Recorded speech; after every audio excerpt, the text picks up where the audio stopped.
My powers have doubled. Hello there. General! We would be honored if you would join us. Did you ever wonder what that scream did at the beginning of the duel? Let me quickly reenact it for you because I don't want to get copyrighted.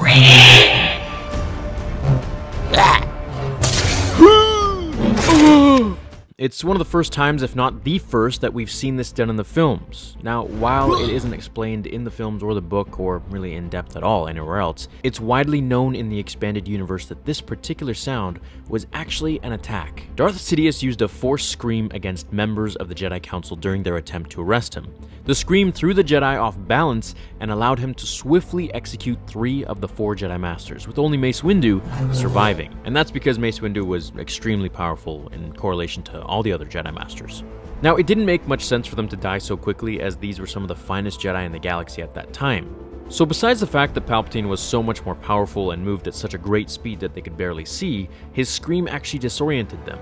If a Dark Jedi or Sith Lord was being beaten or overwhelmed, he might let out an enraged scream amplified through the Force. That triggered shockwaves that rippled through the Force and disoriented his enemies. This causes devastation to any that were unfortunate enough to be in the proximity. Like many other dark side Force powers, it allowed the user to use powerful negative emotions as a weapon. The Force scream had been called a wave of hatred, amplified and fueled by the dark side, that is capable of smashing through mental and physical barriers and defenses with ease. Throughout the ages, Sith screams have been used in times of defeat, death, triumph, and war.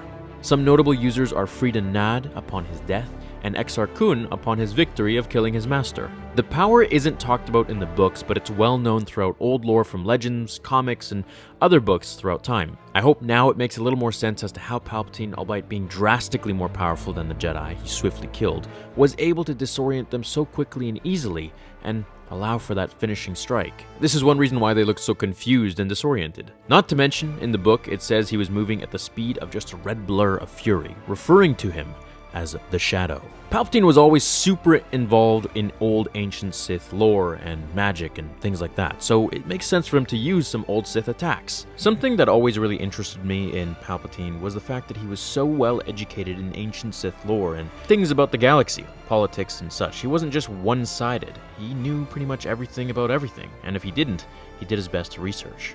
Let me know what you guys think about it. If you want to see this in the comics or something like that, I hope we get to see more of it. Thanks for watching. I will see you all in the next episode of Star Wars Theory. Until then, remember, The Force will be with you, always. Now, fulfill your destiny.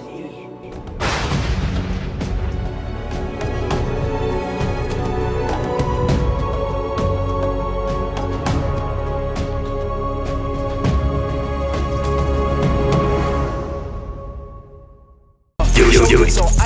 Take a seat. Do it.